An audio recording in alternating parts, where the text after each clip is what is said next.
Welcome into the Joel Klatt Show. I am Joel Klatt. Thank you for joining me. Day late, I understand that, but listen, I didn't want to, bother you the Monday after the Super Bowl because for obvious reasons, I feel like it should be a national holiday. Why don't we have a national holiday after the Super Bowl? But anyways, thank you for joining us. Listen, you can follow the show, any of the social medias at Joel Klatt Show.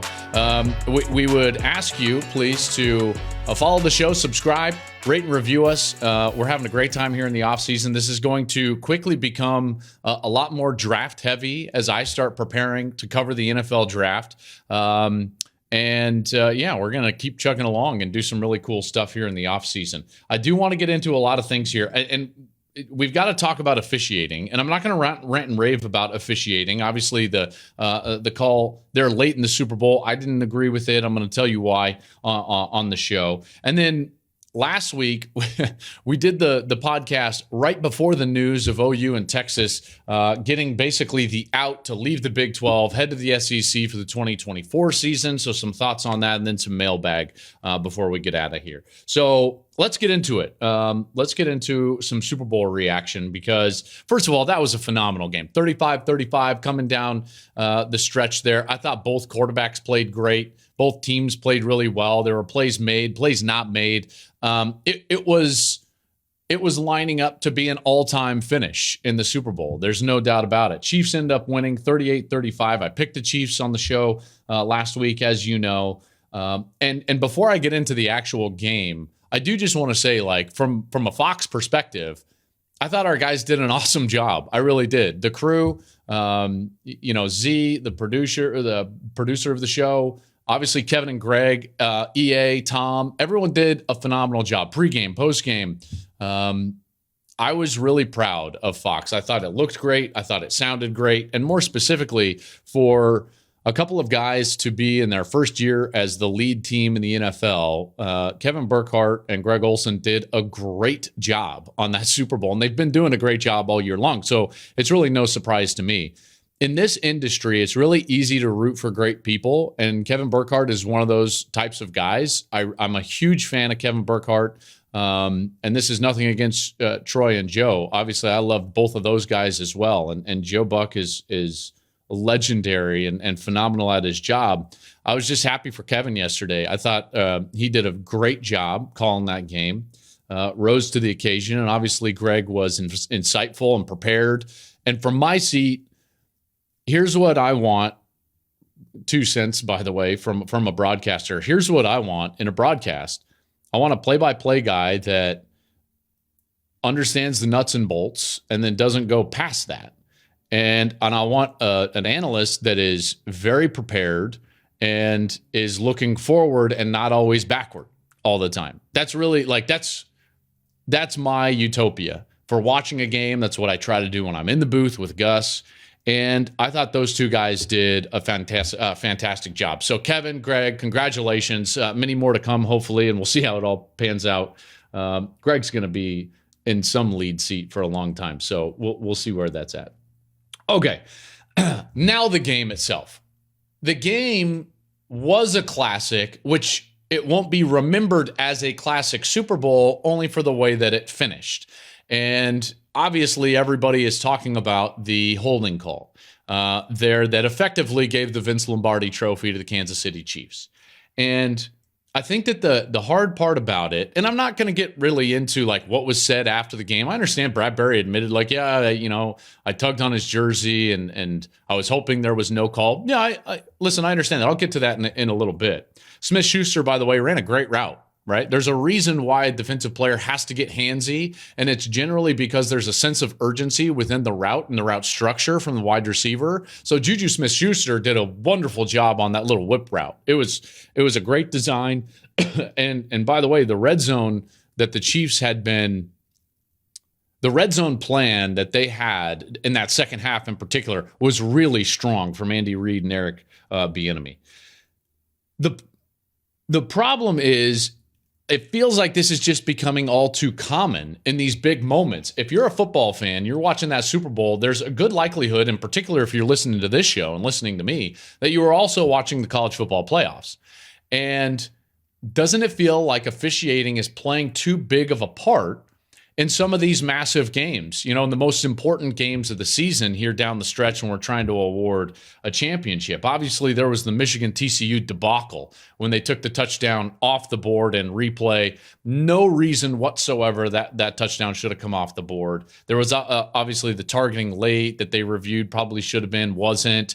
The non-targeting in the Ohio State-Georgia game with Marvin Harrison Jr. at the back of the end zone. That was a massive call and play and change the trajectory of that game. You can make an argument that Ohio State wins the national championship if it wasn't for that call. Ends up Georgia does win the national championship. You can make a strong argument Michigan wins the game and plays for a national championship. So these are singular calls that are making a massive impact. And now listen, we can debate and argue all we want about was it, wasn't it, was it correct, so on and so forth. But I'll get to that in a little bit. Wasn't just college football. As you know, both the AFC and the NFC championship game, there was some controversy surrounding those games. Obviously, the do-over that the Chiefs got, the call in the NFC championship game went the Eagles away. Seahawks, by the way, got the benefit of the doubt in their game late in the season in order to get into the playoffs. Last year, there was the holding call in a similar situation, by the way, late in that game that went against the Bengals, and the Rams end up winning the Super Bowl. So what should we take from that? Why is it more common now? Like, what's going on? Okay, so I think that it would be at least wise of us to take a step back and at least ponder, like, what's happening right now? Well, I do have a couple of theories. Let me just give you one of them. The trajectory with which people that are making the rules in our sport, both college and in the NFL, the trajectory that they've taken the rules have made it really difficult to actually officiate the sport. And I'm going to defend the officials here. And I want everybody to hear this because you're going to probably pull clips of me later in this show and say like, oh, Joel was killing the officials. Officials in general do a wonderful job. I mean, they train really hard. They take it very serious. And unfortunately for them, the actual guys on the field and women, by the way, trying to officiate this wonderful sport is that the people that have made the rules, both in the college game and in the NFL game, have made it really difficult on them. So in many cases, they're put in an impossible situation. Way too many subjective type penalties that are emphasized in both sports, right? Trying to go more towards the offense or player safety. And so many times these new rules or emphasis of rules make it very difficult on these officials because they put them in precarious spots late in games where they are entering into subjective areas. Okay. So where does that leave us? Well, it leaves us with what in general is a very good officiating body,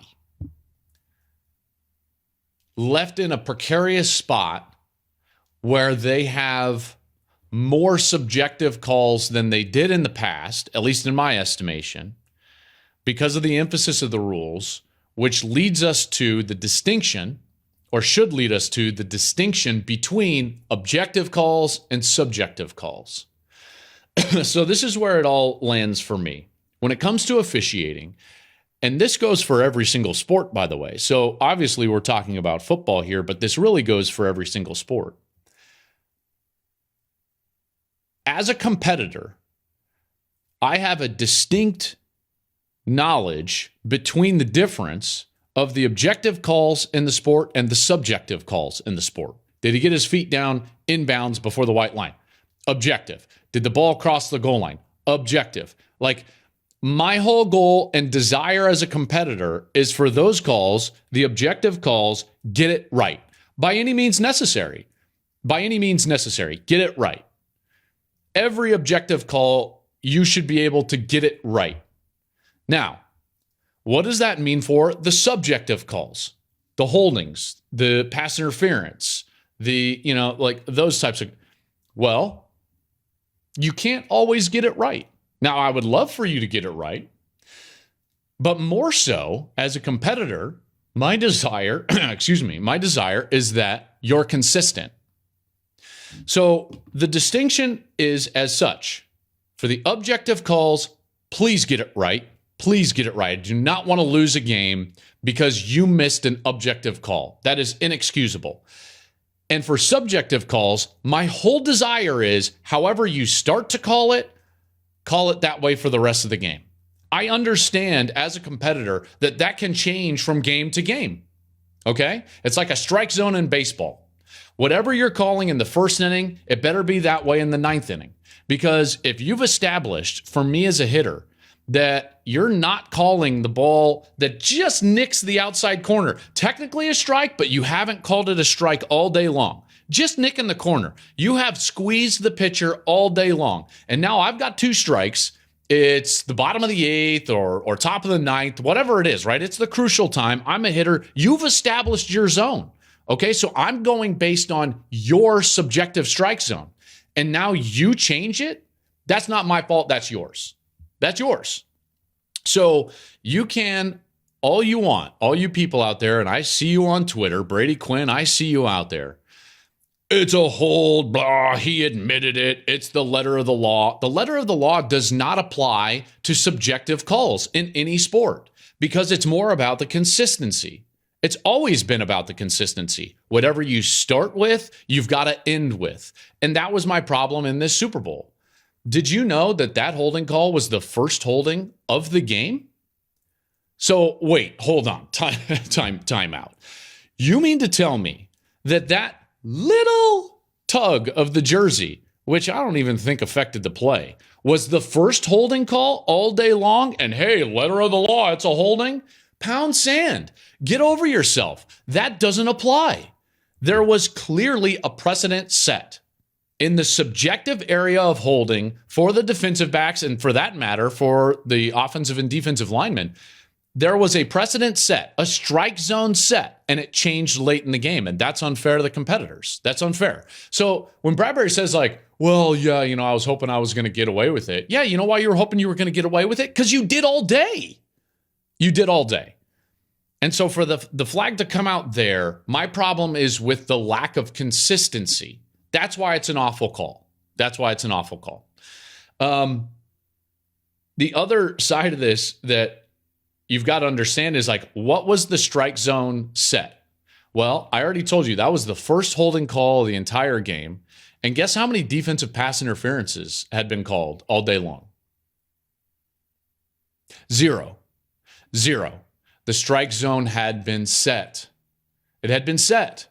And in the subjective area of holding, DPI, those little things, Bradbury was playing by the strike zone that was set. If you want to say that the ball hit the corner and in K zone, technically it was a strike, and every time there's a little grab. If it wasn't a hold in the first quarter, it shouldn't have been a hold in the fourth quarter. So we have to have a distinction between what we think of when it comes to objective calls and when it comes to subjective calls. And then the last thing when it comes to officiating, and this is another and a more overarching point I think about officiating, is I've heard people, and in particular out on social media, start to talk about and have the conversation of like, well, should the moment matter? Yes. Obviously, the moment should matter. I've gone back and forth on this in my life, but yes, the moment should matter.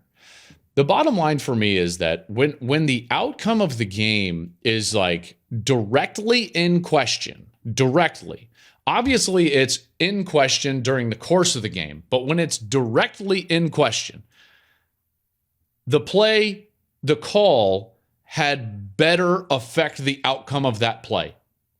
It better, in basketball, in baseball, whatever, like it better affect the outcome of the play and fall into the strike zone that you set in the subjective area during the course of the game. If it doesn't affect the play, man, it feels like you're trying to make yourself a part of the game as an official. And as a competitor, that's what I despise more than anything else. So why did I tweet that I thought it was an awful call? Because of all of those reasons. Objective and subjective needs to matter. Moment needs to matter. And the fact of the matter is that The consistency that had been set during the course of that great, phenomenal Super Bowl was the fact that there were 0 holding calls to that point and 0 defensive pass interferences to that point. And that's the flag thrown to award the Vince Lombardi trophy? Come on. Come on. So all of you out there that are letter of the law people, I just don't buy it. I don't buy it. I feel like you're trying to be contrarian, and I disagree with you. Let's move on. Big news out of college football last week, as it was dropped that OU and Texas have entered into an agreement to exit the Big 12 for the 2024 season, and they will be members of the SEC. The first reaction that I had was, man, 2023 is going to feel weird, because it's going to literally feel like, and I guess, forgive me, today is just the day of baseball analogies. It's the on deck year. It's all we're going to be talking about is what this looks like moving forward, what 2024 looks like, what these conferences are going to look like, what the expanded playoff is going to look like, what it's going to feel like, how is this going to happen? And 2023 is going to be like this, wah, wah, and we still have the subjective 4-team invitational and the conferences that we currently have. It's going to be a fascinating year because of that. There's no doubt. Obviously, there is big changes to the Big 12 as they're adding those new teams, some of those new teams before OU and Texas leave. We'll still have a relationship and do some of those games, so that's going to be interesting. The huge shift then comes in 2024, and I can't wait for it. I really can't. I think that these are changes that in many ways were inevitable. I've talked about that. At many times, in particular when the news about USC and UCLA came out and their move to the Big Ten. These major brands that were, and forgive me for the language, but stuck in the conferences that they were stuck in, getting shares that were going to be significantly lower than peers that were in the Big Ten and the SEC, they really didn't have a choice. Now, you can hate it. I understand that. And a lot of traditionalists do hate it. I understand that. I totally get it. But in reality, and in economic reality, these schools didn't really have a choice. And it made way too much sense for everyone involved. So they're going to move, and we're going to get tectonic shifts in college football in 2024. We're going to have an expanded playoff. We're going to have these brand new conferences. I can't wait to see how it plays out. And to be honest, I don't really know how it's going to play out. I will tell you this.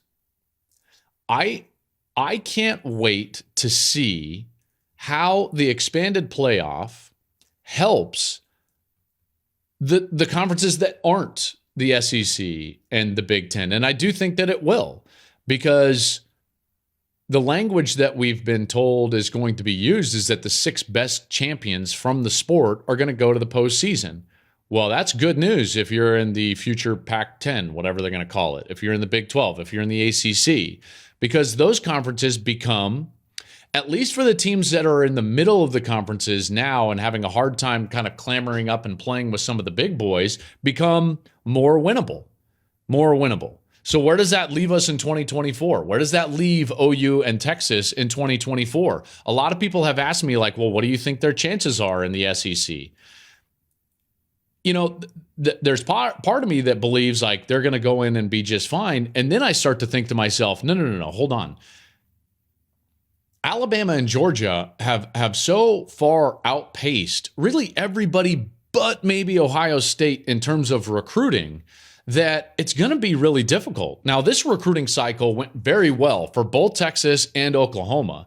And I thought that Steve Sarkisian and Brent Venables did a really good job in this recruiting cycle. But they're going to have to do that 2, 3, 4 years in a row in order to have a roster that can compete with both Georgia and Alabama. Now, the difference is that I don't think it's going to be as important to win the conference moving forward in the expanded playoff as it is now, currently, or at least competing for the conference title, right? So I think that the 3rd and 4th best team in both the Big Ten and the SEC is almost assured to go to the college football playoff in many cases.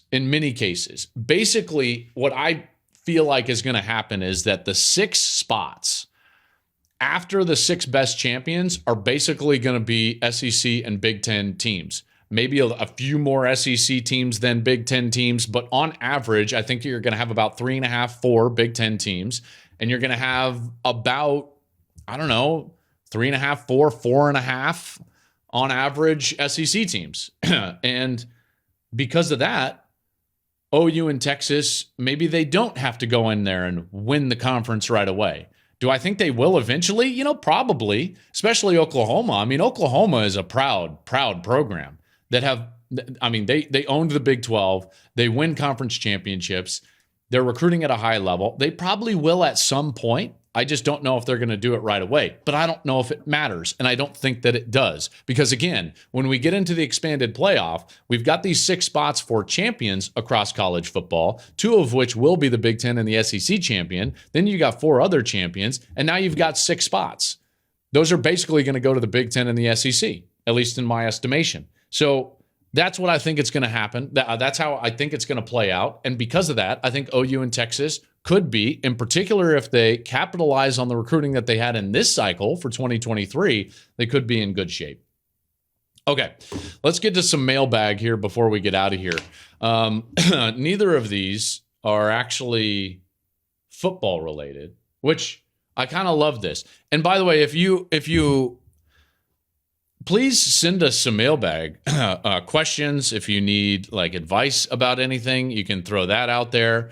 And by the way, and Catherine Donnelly, who is phenomenal. She's one of our producers on this show, and she has been from the very beginning. Kat and Steve basically run my life when it comes to the Joel Klatt Show. And Kat was saying, she reads a lot of these. She and Steve, but Kat reads a lot of these, and she's like, "Where's my ladies?" So ladies, send Kat some emails, right? By the way, Kat just got engaged. Congratulations. And is going to be having a wedding this summer. By the way, good on Kat, knowing that you don't have a fall wedding. So congratulations. You already knocked over one of the most important things when it comes to scheduling your wedding. But ladies, send us a mailbag question. You can send us any type of question, advice, whatever you want. I'm a father of 3. I've been married for 18 years. So here we go. You can send us the Joel Klatt Show mailbag at gmail.com. Anything right there. The Joel Klatt Show mailbag at gmail.com. Now let's get to a couple for this show. Greg Mock chimes in. Greg, first of all, thank you for listening to the show. He chimes in. He says, "Hey, Joel, currently I'm a new father with a 15-month-old son. What kind of father advice could you offer for myself or any new fathers out there? Thanks." Greg, I love this question, and there's so much advice that I would go back and change. Let me give you just a few. And part of it was what I said last week. 1, don't wish away time, Greg, because it's so easy to say man, I can't wait till my son sleeps. I can't wait till my son eats solids. I can't wait till we can play catch. I can't wait till he can ride his bike to the park. And the bottom line is every stage is phenomenal, right? So enjoy every stage. The other thing that I would tell you is that your son is going to grow into the man that he was designed to be. And there have been a lot of times when with my 3 boys, I'm like, well, that's interesting. That's a weird book, or I don't know. I'm not really into those movies. That's okay, because they're their own person. And they have their own interests, and you got to meet them where they're at. Some of my most fond memories, my oldest son's 11 years old, and some of my most fond memories are when I just ask him specifically, what do you want to do? What do you want to do? And he'll be like, I want to watch Star Wars. Boom, let's go. I had not watched Star Wars in my life until I became a father. Why? Because my sons wanted to watch Star Wars. So dive into some of their interests as he gets older, and I can tell you this right now, they will feel valued and seen, and you will have some of the most special moments ever when you do that and you dive in to some of their interests. And then the last thing that I would say, Greg, is that great families happen on purpose. And the bottom line is great fathers are in demand out there. And so be intentional, be involved, listen, love your son, tell him he's loved, tell him when you screw up. That's some of also my best advice is like when I screw up, I tell my 3 boys, hey, and I ask for their forgiveness. Listen, dad did X, Y, and Z, and you know what? I shouldn't have done that. Boys, that's on me. Can you forgive me? Those are impactful and powerful moments. So lean in because great families happen on purpose. All right, next question comes in from Nathan. Nathan, trainer. First of all, Nathan, thank you for listening to the show. Nathan chimes in. He says, hey, Joel, I'm planning on proposing to my girlfriend in the near future. Any advice on how to make it special and memorable? Best regards, Nathan. Well, Nathan, don't do what I did. So I don't have great advice for you on this one. Let me start with when I was proposing, I was young and dumb. I was 23 years old. And I was still in school playing. And one of my roommates was an offensive lineman, Sam Wilder. And Sam dipped at the time, you know, like chewing. And so he would always need like a spitter, like a bottle.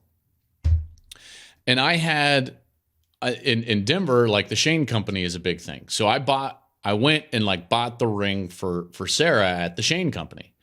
And when you're there, they're like, would you like any water? I'm like, I would love some water. I'd love to stay hydrated. So I got like a Shane Company water bottle. And so like when I got home, I like just threw it in the trash. Well, my college roommate offensive lineman who needed a spitter dug through the trash. I didn't think anything of it. And so like Sarah comes over one night and Sam's just like sitting on the couch, like spitting into the bottle, and it's a Shane Company water bottle. So she's cued in. Then I ask her like, hey, I want to take you up to the Chautauqua house. Chautauqua Park is in Boulder. It's like right above Boulder. And it's super fancy. Like we hadn't done anything fancy. And so she puts two and two together. She knows that like, hey, you know, the Shane Company bottle, Joel asked me to go to the Chautauqua house for dinner. He's going to propose on Saturday night. Meanwhile, I think like, oh man, this is, you know, she has no idea this or that.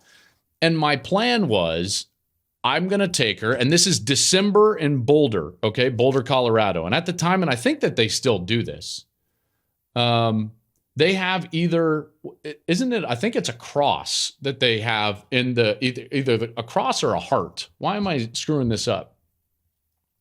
I think it's a cross up on the hill, like in the Flatirons, like in lights, like they put a cross for the season, right? Okay, so you understand. And my plan was like, I'm going to take Sarah. Our faiths are very important to us. So I was like, I'm going to take her to the cross overlooking Boulder, like kind of near sunset. I know it's cold, but like over the, and just like kind of like walk to the cross and in the lights and like do it there. Now, I didn't have other people there to take pictures. This is before like the big, you know, pomp and circumstance of what you have these days. And so no one was going to be there. I didn't have a camera ready. I didn't have anything ready. I was just going to take her up there and like ask her to marry me. And I thought that was going to be like super romantic and very cool. And we get in the car. Keep in mind, she knows that I'm asking that night, but she doesn't know my plan. She just thinks we're going to the Chautauqua house. Well, to drive to the Chautauqua house, you've got to drive towards the mountain and towards the cross, right? The lights. We're driving in my 99 green Tacoma. And she says out of the blue, I hate that cross. Ugh. I was like, what in the actual, like, I'm sorry? What are we doing? Oh, you do? Oh, why? Now I'm trying to play it off. Ring's in my pocket. Now I'm no plan. I'm like, what is the audible here? Omaha, what, like, oh, red 50, can you just go stand on the other side? I've got no audible, none. I got nowhere to go. And now I'm just driving and I'm numb. And I'm like, what am I going to do? So Nathan, I did the dumbest thing of all time. I just started to head still straight towards the cross. Cause I don't know what I'm doing. I don't know where I'm going. I don't know what I'm doing. The reservation isn't until for 45 minutes later. I can't just go and be like, oh, the reservation's not ready. And sit in the waiting room? So I just start heading up, but then it starts to hit me and I start to sweat and I'm like, I can't go to the cross. I can't take her there after what she said in the car. So I literally just pulled off the side of the road in one of those lookouts, super creepy, and just was like, oh, doesn't the city look beautiful? Oh, look at this. And got out of the truck. I'm just frozen. I don't know what to do. I'm shaking. I'm nervous. I didn't have a backup plan. Then I realized it's too dark. She can't even see the ring. So if I get down on my knee, so then I'm like, hold on, honey.